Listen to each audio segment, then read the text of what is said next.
All righty, thank you, Stephanie. So this session, we're going to talk about two things. We're going to talk about scientific review and institutional review board. They're two distinct aspects of specific types of projects in the Maine State Science Fair. And not every project is going to require a scientific review or an institutional review board, but some will. And so let's, it's way more than we can cover in a half an hour, so I'm going to go pretty fast. And you know that there's always the opportunity to do a deeper dive with you or any of your students. This is kind of a great office hours item to talk about IRB and working through IRB. IRB, of course, is the shortened version of Institutional Review Board. But let's start with something a little bit funny. I saw this just a couple days ago.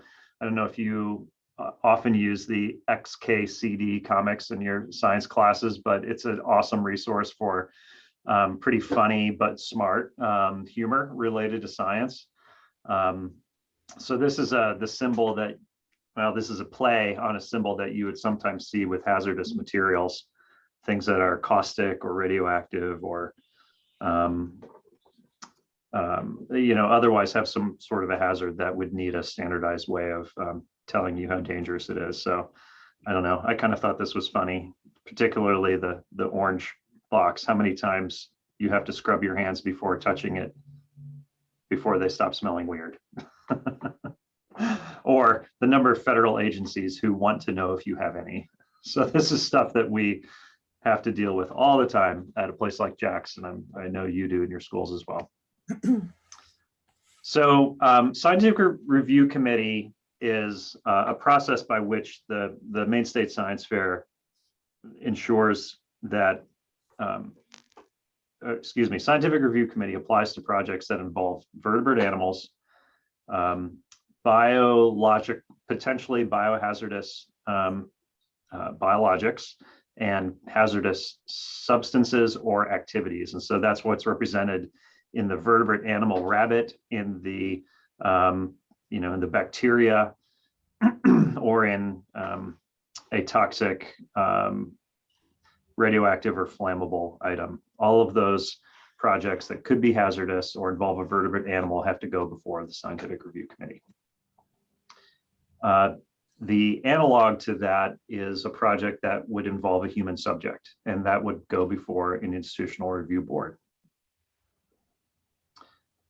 So vertebrate animals, the definition of a vertebrate animal, that sounds like kind of a ridiculous first bullet to have, but there are a couple of carve-outs that the International Science and Engineering Fair has made with respect to vertebrate animals.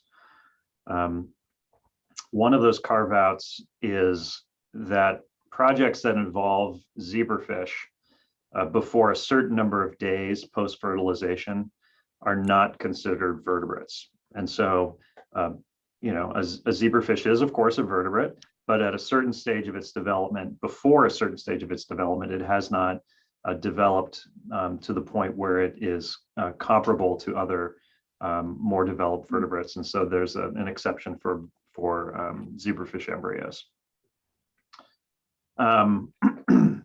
Animal studies have to be justified. Animals have to be cared for. They have to be fed and watered. There are absolutely no allowances for pain or anything that would cause harm to the animal. Students wishing to work with animals have to be very descriptive and specific about what they're planning to do with that animal. Euthanasia is prohibited, and one of the ways that students often work with vertebrate animals in the Maine State Science Fair is with wildlife. And so a student may be observing wildlife. They may be, I remember a student a couple of years ago was interested in deer yards, which are feeding areas where people will feed deer corn in order to help, you know, support that particular herd. And so in the case of a wildlife project, might be lobster, might be fishing, you have to also observe the rules of the state, or whatever the agency is that regulates that particular area of wildlife. So that's kind of an overview of how vertebrate animals are studied appropriately. You'll often find students who are interested in working with their pets. And in that case, a lot of these things with husbandry is really, pretty straightforward. It's a family pet. They're well taken care of. There's no plan for what to do with the animal once the experiment is over. So it's all pretty straightforward to work with your own animal. Or there are projects that involve horses or cattle, maybe, who are in an agricultural setting. And so similarly, once the student has permission from that particular animal's owner, the husbandry is kind of taken care of already. So it's a quick way to gain access to vertebrate animals. Any questions on vertebrates?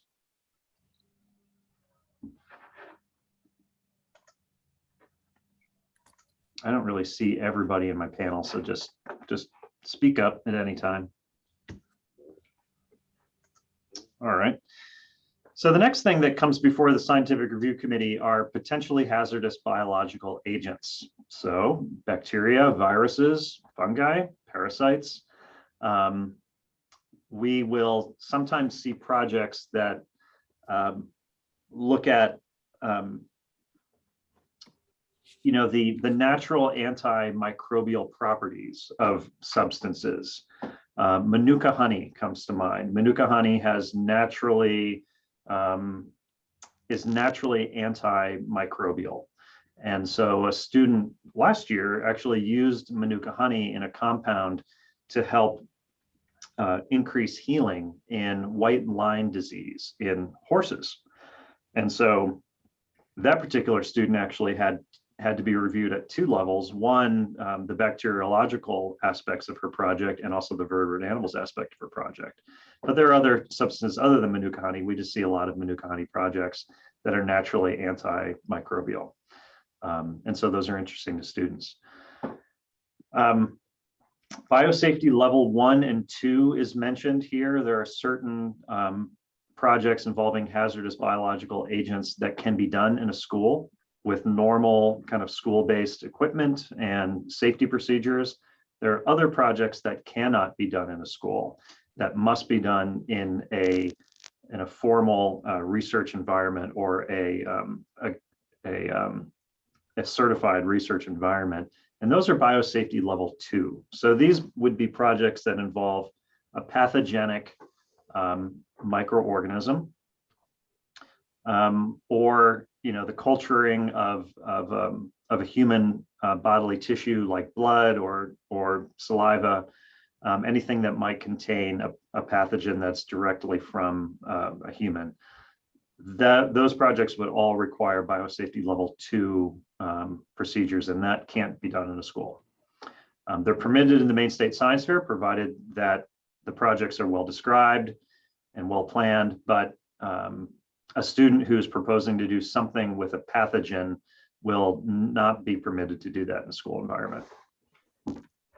So the top issues we see: containment, limiting access, PPE. So containment means, if the student is growing a colony of bacteria, it has to be contained in a dish. That dish has to be taped, it has to be sealed, such that there is not a potential hazard of aerosolizing or an exposure of a student or somebody in the class to whatever is growing in that dish. That's really what the limiting access piece is all about too. Projects that involve potentially hazardous biological agents can only be accessed by the student and their mentor. They can't be broadly accessible to other students in the class. I think PPE is pretty self-explanatory. And disposal, you just can't throw something away in the normal. Well, you can throw a lot of things away in the normal trash, but some things have to be disposed of in a particular, biohazard bag, or there might be a particular waste stream for a hazardous biological agent that must be followed. Then there are the hazardous chemicals, activities, and devices. Things in the chemistry lab will be corrosive, combustible, possibly explosive. So you would follow your standard school SOP with those reagents. Sometimes the activity is such that you do need a designated supervisor or a qualified scientist to oversee, or even to provide the student access to the equipment or the reagent they're interested in using. The student has to write out a risk assessment. So what could possibly go wrong, and how are they going to avoid what could go wrong from going wrong? The setting and PPE, again, are very important. Certain chemicals and activities are not appropriate for a school. They can only be done in a in a research setting or an otherwise formal setting that's appropriate for that type of activity.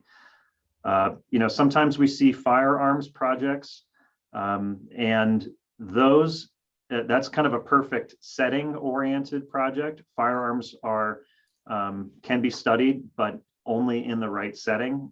Obviously, only with the right PPE. And same with explosives, potentially combustible items. We take a close look at that in advance to make sure that safety is being maintained. And for all of these things, scientific review committee must be done before the project starts. So let me pause there again to make sure that there aren't any. I've got a bunch of content. I might not get to all of it, but are there any questions about scientific review as it applies to vertebrates, potentially hazardous chemicals, activities, devices, or potentially hazardous biological agents? There's a question in the chat from Beth. She's wondering an experiment on like measuring mosquito population after building and installing a bat house. Yep. So that there's an interaction with, well, potential interaction with vertebrate animals. Could you speak to that? Sure.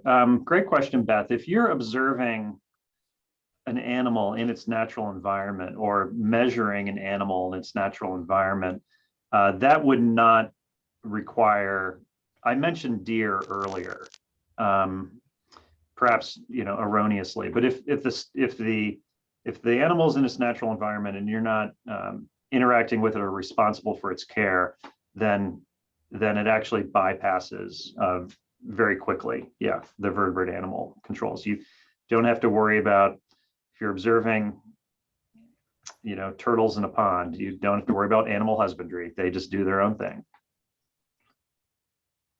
Thank you. Yep. All right. So human subjects research is next.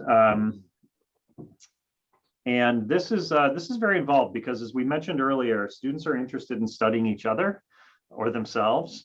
And it's easy, the research participants they're surrounded with them every day. They're their classmates, their teachers, their family members. They have questions about social problems and anxieties and health, and so there's a kind of a natural inclination for students to want to study each other. So you have to go through the process of following some pretty well-defined procedures to make sure that that risk is understood for both the research participant and the researcher themselves, that informed consent is an aspect of all human subjects research. And I'll get to more specifically what is meant by informed consent later. If minors are involved, parental permission must be granted. Some projects involving human subjects research involve data that, if released or was made known, might be damaging to the research participant, either to their reputation or the data itself might be protected by federal law, such as a FERPA law. Educational data is protected, or a HIPAA law. Personal medical information is protected too. And then the final bullet indicates human testing of a prototype. So if you have designed, or if your student has designed, a prototype device, and I'll think of a student last year who designed kind of a finger clip to test a a blood glucose, an optical blood glucose measuring device. The testing of that prototype on the human does involve human subjects research. So are you asking the human subject to do something that's safe, and the human subject has, granted permission to do that? So it's human subjects appears not only in the behavioral side of research, but also in the engineering side of research too. So the main three questions that you as a teacher need to ask are, is the project safe? Is the project interesting? Is the project feasible? And we'll go through some of those now. So is the project safe? Does the research involve a device that is in contact with the participant's body? Could it potentially harm that participant in the testing process? Are interventions involved that measure impact on physical performance? So we will sometimes see projects involving athletes or weightlifting or physical fitness. So, there's a potential for injury in any of those projects. Are the student scientists consulting with the school nurse, with the trainer, with the coach, so that the research participants use, proper technique when engaging with that research question? Does the research involve deception or shaming? So safety is not all about physical safety. It's also about psychological safety or emotional safety. And anything that would, as I mentioned before, potentially be harmful for the student's reputation, or might cause a negative impact on their psychological health or emotional health would not be approved. That is often something that is overlooked by students who are, for example, designing surveys. They might be asking questions in a survey that are inappropriate to be asked, and the IRB process will help to vet those. But really, it starts with the teacher. So always ask your students, is the project safe? I'll go through three of these and I'll pause for questions. Is the project feasible?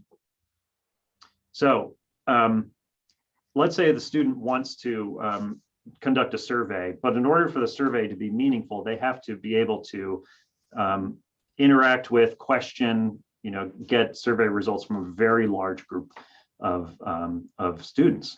So, we see a lot of students who say, I'm going to survey the entire student body. Well, to survey the entire student body at the school, they sometimes need permission from the administration.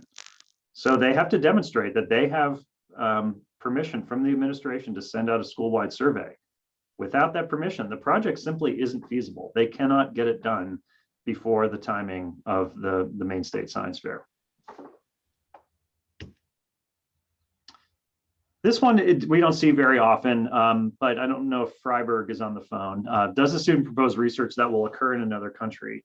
So we can't authorize human subjects research that fall under the jurisdiction of another country.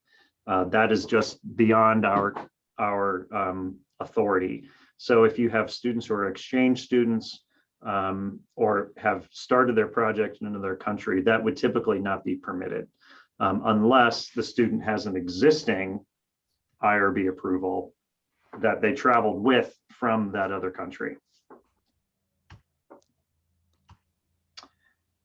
Does the student propose research that will occur at a school other than their own, maybe at a university or an elementary school? So a student might have a parent who works in a daycare.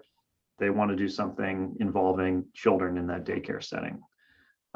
Well, the Maine State Science Fair IRB would defer to the review processes of the home institution where the research is taking place.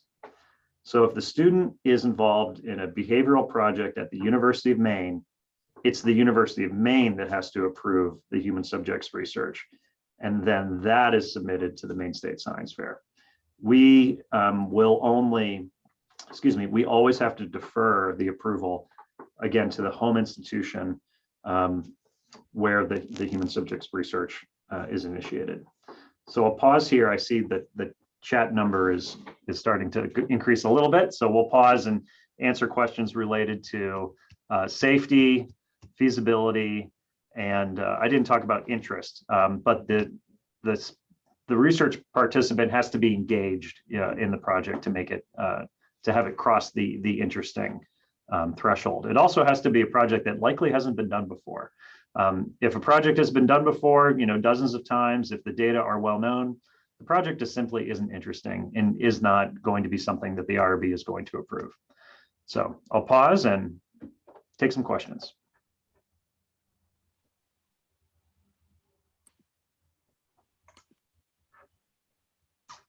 Yes, I have a question about feasibility of being facilitating the science fair. Stephanie, you outlined sort of the registration and submission deadline in the winter, I believe, around the new year. And I remember this past year sort of needing to, once that happened, we had to sort of have things pretty lined up to get try to send to the IRB as soon as possible. Is it more typical for students to have like a lot of their project? Is it typical for you all to get IRB submissions in like October or something like that? Is that something you're fielding at that point, or is it not? Is there sort of like a chunk of time? I don't know. I'm just trying to understand that aspect. Yeah, so it's always preferable to get projects early, especially those that require prior review. We do have a deadline before which students must submit a project that requires prior review. And Stephanie, I don't know what that deadline is off the top of my head, but there's a cutoff, after which point it's no longer feasible for the student to be properly reviewed in time for the science fair. Yeah, so that's February 1st. And we use Scienteer. So some of you who've done science fair before are familiar with Scienteer. It's a project management platform that allows students to, the students put their information into this platform with user-friendly forms, and it then in the back end fills out all of the required paperwork. So it's been a really great tool for that. And the other reason why it's awesome is that you all can see the progress of all of your students within the platform. And so that gets kind of like reset every year, and it's already happened for the coming school year. So theoretically, you could have your student register tomorrow and start putting their information in. The only thing I would caution is that if you have a student who's doing something really early, early fall, to just reach out to us and be like, hey, this student's got a project that needs to be reviewed, because we don't get any email notifications when a new project comes into the system. So Yeah. you start now if you want to. That's I'm sorry. That's great advice. We're happy to have informal conversations about ideas. Elizabeth, you've brought some things before us. We've heard from many teachers who said, hey, I've got a student who's interested in X. Where are the red flags? And we just do informal advising, and then that all precedes the formal submission.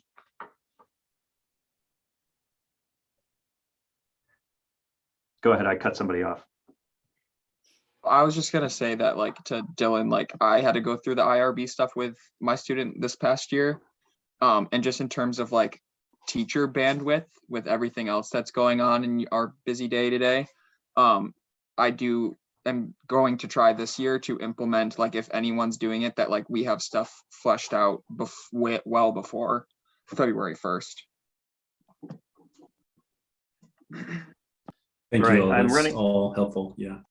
Yeah, great, thanks. I'm running out of time, so I'm just going to do a couple things on informed consent. So informed consent is a document or a process by which a human subjects research participant becomes informed about the project and then agrees to do it.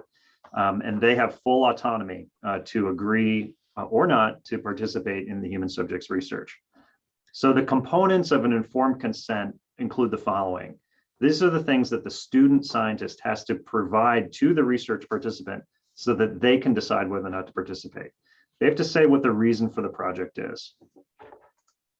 They have to say what the research participant is being asked to do. Lift weights, answer a survey, provide information, personal information. How much time is required to participate? And break that down. If it's multiple experiments, how many times will that experiment be repeated and over what time course? So it's not just one 5-minute survey, but it might be a 5-minute survey for 3 weeks, you know, twice a week. So that's, you have to provide the research participant the total amount of time that's asked for their commitment. What are the potential risks to the participant? What are the potential benefits to the participant? And how will confidentiality be maintained? Every informed consent also has to include a statement about the voluntary nature. And what I would recommend you do is just copy and paste these 3 sentences. And don't do it now because these are resources that you can look at later. But these are the 3 sentences that can appear on every single informed consent. Just copy and paste. Participation is completely voluntary. A participant will not face any consequence if they choose not to participate. And if a participant decides to participate, they're welcome to stop at any time, again, without consequence or a negative result. Or they can pass any question if they're answering a survey. I'll pass on online surveys and just talk about some red flags. So teachers, again, you're the front line in reviewing all of your student projects. So these are the things that you should keep in the front of your mind when you're looking at a project that involves a hazardous activity or a human subject. So is there risk of not only physical but psychological injury? Is sensitive information being collected? Medical information or information that could be stigmatizing? Is the student attempting to diagnose or treat a disease? So if a student is asking questions, for example, about mental health, that is potentially a red flag if they're planning to use what they're finding to make a diagnostic statement on their study participants. And then I think the question you should ask yourself every time, what is the worst thing that could happen during this project?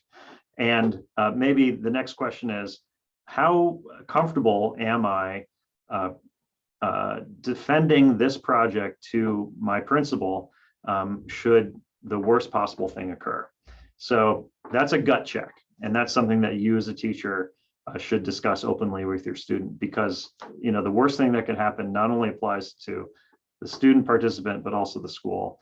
And that can stop a lot of projects in their tracks. I do want to just close by saying kind of that worst thing that could happen. We don't see that too often. Usually students are presenting projects that are we might see some orange flags flying, but we only get maybe 1 or 2 red flag projects a year. It's very minimal. So I wouldn't be too concerned about it, but the risk is absolutely there. So I'll stop there and answer questions. These slides are available for you, and you can actually use the slides if you want to lead a session with your students about human subjects research. You can walk through it, or I have many additional resources too. So what else? What's on your mind about this?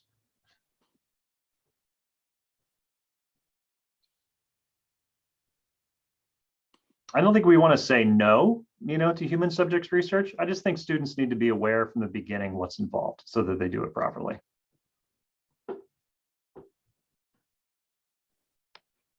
All right, thanks.